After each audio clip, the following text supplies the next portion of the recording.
जो काम 2019 में गोदी मीडिया कर रही थी वही काम 2024 में गोदी वुड कर रही है। राष्ट्रवाद, धर्म, पाकिस्तान, अस वर्सेस देम। इसीलिए इलेक्शन से ठीक पहले और इलेक्शंस के दौरान कई मूवीज अचानक रिलीज हो रही हैं। नफरत नफरत और ज्यादा नफरत। जो काम कम्युनिस्टों ने रशिया में किया, नाज़ीज ने जर्मनी में किया, वही काम गोदी वुड आज कर रहा है भारत देश में। मिस्टर बैनर्जी की ये वीडियो देखने के बाद मेरे दिमाग में एक कोट आता है and it goes like a conscious brain does not generalise though it may be aware about the frequencies of the events happening around it. Hi guys, मैं हूं शांतनु और ये वीडियो शुरू करने से पहले मैं कुछ बातें बहुत ही क्लियरली मेंशन करना चाहता हूं। सबसे पहली बात ये, मैं इस वीडियो में मिस्टर आकाश बैनर्जी को ट्रोल या फिर नेम कॉल करने के लिए नहीं बैठा। In fact I admire his work as a very upstanding journalist. मैं बस उनकी इस वीडियो में कही गई कुछ बातों से इत्तेफाक रखता हूं और अपनी इस वीडियो में उन्हीं बातों का एक सिविल आर्गुमेंट प्रेजेंट करूंगा, क्योंकि कहानी के हमेशा दो पहलू होते हैं and that's about it. Second and the most important thing, मैं इस वीडियो में किसी पर्टिकुलर पॉलिटिकल पार्टी को अपीज करने नहीं बैठा और ना ही मैं बैठा हूं यहां पे अस वर्सेस देम का खेल खेलने के लिए। Through out the running duration of this video हम कुछ ऐसी फिल्मों को एज एग्जांपल्स यूज करेंगे जो आपको यह बात प्रूव कर देंगी by the end of this video कि 2014 के बाद वाली सरकार ने ही नहीं propaganda and us versus them वाला खेल खेला है सिनेमा के थ्रू। 2014 के पहले वाली सरकार भी ये वाला खेल बहुत ब्लेटेंटली खेलती आई हैं। सो विदाउट फर्दर अडू शुरू करते हैं honestly saying opinions.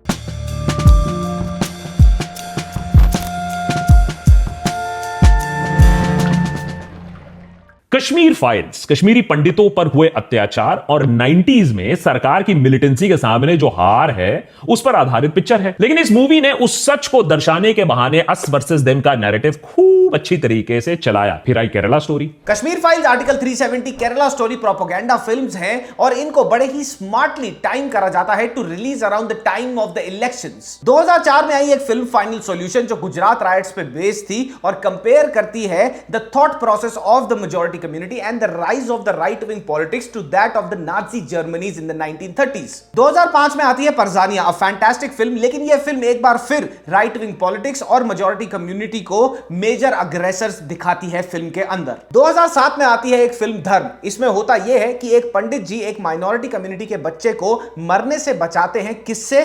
Majority community के मॉब से। 2008 में आती है फिराक, जहां पे येट अगेन मेजॉरिटी कम्युनिटी और राइट विंग पॉलिटिक्स को अग्रेसर्स की तरह पोर्ट्रे करा जाता है। And right after this in 2009 क्या आता है? That's anybody's guess. आते हैं इलेक्शंस और इलेक्शंस कौन सी पार्टी जीतती है?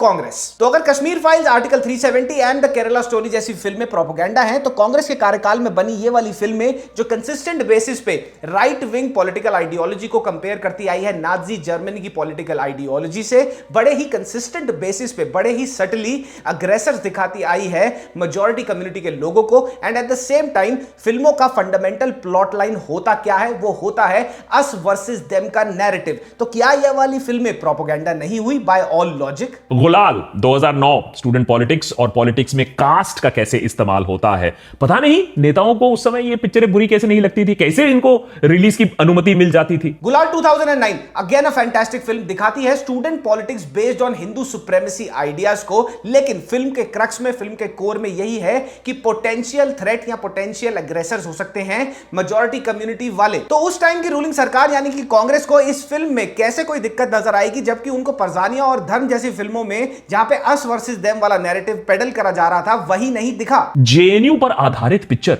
उस यूनिवर्सिटी को कलंकित करने के लिए अब आप एक पूरी पिक्चर बना रहे हो। आई एग्री विद यू कि जेएनयू जो फिल्म है वो लग तो रही है एक low budget attempt at creating a propaganda, and there is also no denying the fact कि जेएनयू जैसी यूनिवर्सिटी ने हमारे देश को स्टॉलवर्ट्स दिए हैं, एस जयशंकर, निर्मला सीतारमण और हारून राशिद खान जैसे। तो अगर ये चीज एक अनडिनाइबल फैक्ट है कि जेएनयू हमारे देश की टॉप मोस्ट यूनिवर्सिटी है, एक और अनडिनाइबल फैक्ट है जो जेएनयू में हुआ था और वो था नारे लगे थे भारत तेरे टुकड़े होंगे जैसे, और ये हर किसी को पता है। And now a film comes up that wants to talk about the same very issue, and without even watching the film we label it as propaganda, while गुलाल जैसी फिल्म जो हिंदू पॉलिटिक्स को अग्रेसर्स की तरह पोर्ट्रे करती है और release होती है इलेक्शन ईयर यानी कि 2009 में, उसको प्रोपेगेंडा नहीं बोला जाता। अट्रॉसिटीज और अट्रॉसिटीज चाहे वो मेजॉरिटी कम्युनिटी पे हो या फिर वो माइनॉरिटी कम्युनिटी पे हो। 2014 से पहले वाला बॉलीवुड अपनी मैक्सिमम फिल्मों में माइनॉरिटी कम्युनिटीज के साथ हुई अट्रॉसिटीज के बारे में बात करता था, विच इज वेरी गुड, होनी भी चाहिए। लेकिन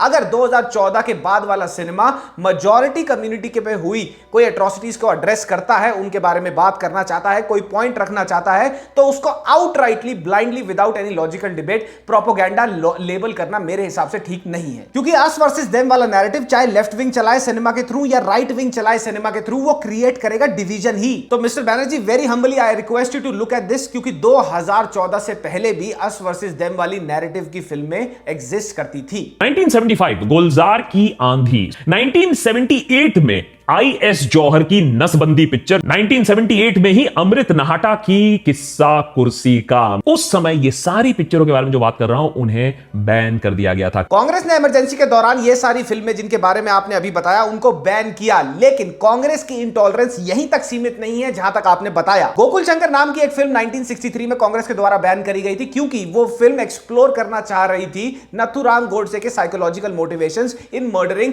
महात्मा गांधी। ये एक और इकलौती फिल्म थी उस दौरान बॉलीवुड में जो ये करना चाह रही थी, लेकिन सिंस इसमें महात्मा गांधी का एंगल इन्वॉल्व था, कांग्रेस ने इसको बैन कर दिया। 2003 की बॉलीवुड फिल्म हवाएं को बैन कर दिया था कांग्रेस सरकार ने from release in the states of Delhi, Punjab, Haryana and Jammu and Kashmir, because ये फिल्म सेट थी against the backdrop of anti Sikh rights of 1994 और उनके हिसाब से फिल्म ग्लोरीफाई करती थी sex trafficking, drugs and violence को। 2013 में पापिलियो बुद्धा नाम की एक फिल्म को बैन कर दिया गया, इंडिया में रोक दिया गया उसके रिलीज को, बिकॉज प्राइमरीली वो फिल्म क्रिटिसाइज करती थी महात्मा गांधी को। अब इन तीनों फिल्मों को रिलीज से रोक लिया गया या फिर एक सर्टेन पीरियड तक के लिए बैन कर दिया गया, रिलीज नहीं होने दिया। क्यों? क्योंकि इनकी आइडियोलॉजीज, कोर फंडामेंटल्स इन फिल्मों के अलाइन नहीं करते थे कांग्रेस की आइडियोलॉजीज के साथ। तो क्या ये सिलेक्टिव बैनिंग नहीं है? And on the other hand films like Parzania, Firaaq and Dharm which are undoubtedly fantastically made films, लेकिन वहां पे भी फंडामेंटल क्रक्स जो फिल्म का है वो है अस वर्सेस देम का नैरेटिव, और इन फिल्मों पे कोई भी गवर्नमेंट ओवरसाइट नहीं होती और इसको कभी भी प्रोपेगेंडा नहीं डिक्लेयर करा जाता। गोदीवुड व्हाइट वॉश करने की भी खूब कोशिश करती है। मैं अटल हूं, अटल बिहारी वाजपेयी के जीवनी पर बनी ये पिक्चर। अगर मैं अटल हूं बनाई गई है व्हाइट वॉश करने के लिए अटल जी की इमेज को, तो 1990 में आई थी Nehru the joule of India, और 1991 में क्या थे? इलेक्शन। जिन इलेक्शंस को किसने जीता? कांग्रेस ने। और इस फिल्म में भी मुंह से फूल ही बरसाए गए हैं नेहरू जी के बारे में और उनकी बहुत पॉपुलर शॉर्टकमिंग्स को एड्रेस भी नहीं किया। तो क्या यह भी एक एक्सरसाइज हो गई व्हाइट वॉशिंग की pre election by Congress? Sam Bahadur film में मेघना गुलजार ने कांग्रेस की इमेज को बचाने के लिए सैम बहादुर साहब के साथ पोस्ट रिटायरमेंट कितना इल ट्रीटमेंट हुआ और वो भी कितने साल वो इल ट्रीटमेंट चला, उसके बारे में जिक्र ही नहीं किया। तो ये क्या हुआ? व्हाइट वॉश हुआ कि नहीं? जो काम कम्युनिस्टों ने रशिया में किया, नाजीज ने जर्मनी में किया, वही काम गोदीवुड आज कर रहा है भारत देश में। अब इस केस में पहली बात तो यह सर कि रशिया की कम्युनिस्ट रिजीम ने जो फिल्में बनाई और जर्मनी की नाजी रिजीम ने जो फिल्में बनाई, those were made under absolute dictatorship. डंडे के जोर पे वो फिल्में दिखाई गई थी लोगों को और इसका डॉक्यूमेंटेड प्रूफ भी है, because that's what dictatorship stands for. अगर तुम हमारे साथ नहीं हो, रिजीम के साथ नहीं हो, तो तुम रिजीम के अगेंस्ट हो और डंडे के जोर पे तुम्हें फिल्म देखनी पड़ेगी। Gandhi versus Godse, vaccine war, Razakar, Bastar, Hindutva chapter 1, Tejas जैसी वाहियात फिल्में लोगों ने खुद ही रिजेक्ट कर दी। पर क्या इनको डंडे के जोर पे बीजेपी सरकार ने दिखाया? और क्या ये फिल्में डायरेक्टली गवर्नमेंट फंडेड थी जैसे कि जर्मन और रशियन प्रोपेगेंडा फिल्में रही हैं हमेशा? ये ऑफिशियली डॉक्यूमेंटेड है कि एडोल्फ हिटलर ने लेनी राइफेनस्टॉल के साथ क्लोजली कोलैबोरेट किया था प्रोपेगेंडा फिल्म्स बनाने के लिए। तो ये इस कंपैरिजन के हिसाब से क्या मोदी जी ने भी इन सारे के सारे मेकर्स के साथ कोलैबोरेट किया है ऐसी फिल्में बनाने के लिए? तो just because of the sake of saying this thing again and again कि इंडिया में डिक्टेटरशिप आ गई है मोदी सरकार के under, you made this comparison with Germany and the Russian communist propaganda films, which is completely absurd. पिछले 10 सालों में बस 3 ऐसे पिक्चरें बता दो मेन स्ट्रीम बॉलीवुड से जहां बॉलीवुड ने आज के पॉलिटिकल एस्टैब्लिशमेंट को चैलेंज किया हो। जोराम, आर्टिकल 15, अफवाह, भक्षक, भीड़, ऐसी सोशली रेलेवेंट पिक्चरें तो बनी हैं। नाउ भीड़ एंड आर्टिकल 15 दोनों फिल्में डायरेक्ट डिग्स लेती है at the now ruling party. भीड़ अभी की रूलिंग पार्टी की एडमिनिस्ट्रेशन को कॉल आउट करती है for man handling the pandemic, और आर्टिकल 15 बात करती है the demons of caste system और एडमिनिस्ट्रेशन कैसे उस कास्ट सिस्टम को सुपरसीड कर जाती है, इग्नोर कर देती है। अब ये दोनों फिल्में सोशली रेलेवेंट होने के साथ साथ उनसे कहीं ज्यादा एंटी एस्टैब्लिशमेंट भी हैं। रूलिंग पार्टी की आइडियोलॉजीज पे डायरेक्टली डिग कोई भी फिल्म मेकर ले सकता है, बट द फैक्ट रिमेन्स कि अगर वो लेगा तो होगा क्या? वही होगा जो नसबंदी और किस्सा कुर्सी के साथ हुआ था, जो आपने अपनी वीडियो में खुद बताया है। उनको भी इर्रिस्पेक्टिव ऑफ कौन सी रूलिंग पार्टी है या नहीं है, उस फिल्म को बैन कर दिया जाएगा। जाने भी दो यारो, जो आपने अपनी फिल्म में भी मेंशन करी है और एक बहुत बेहतरीन फिल्म है, उस फिल्म ने भी आड़े हाथ नहीं लिया था रूलिंग पार्टी की करप्शन को। उन्होंने भी एक सटायरिकल वे यूज किया था वो करने के लिए, ताकि उनको बैन ना कर दिया जाए। 2021 में आई थी सैफ अली खान स्टारर तांडव, और उसने एक डायरेक्ट डिग लिया था बीजेपी सरकार पे, और उसके बाद हुआ क्या? बवाल मचा। एक अच्छा खासा शो उसको बंद कर दिया गया। अब उसका सीजन 2 कभी भी रिन्यू नहीं होगा। अगर वो एक स्मार्ट स्क्रिप्ट को चूज करते यही करने के लिए जो पाताल लोक ने भी किया था, तो हमारे को अच्छी राइटिंग भी देखने को मिलती और तांडव का दूसरा सीजन भी देखने को मिलता, जो एक एंटी एस्टैब्लिशमेंट शो है। तो मेरे कहने का यह मतलब है कि एंटी एस्टैब्लिशमेंट शोज बनाना मुश्किल नहीं है, या फिर यह कह देना कि आज की सरकार या आजकल के पॉलिटिकल एनवायरनमेंट में ही बनाना मुश्किल है, किसी में गूदा नहीं है, पहले था, तो यह भी गलत होगा। क्योंकि दोनों टाइम पे, चाहे वो कांग्रेस या भाजपा की सरकार हो, दोनों टाइम पे कुछ ना कुछ ऐसे एग्जांपल्स रहे हैं जो एंटी एस्टैब्लिशमेंट की तरह खड़े हुए, लेकिन उनको सबड्यू कर दिया गया। And this is a sad fact that we are facing, irrespective of whatever political ideology we have,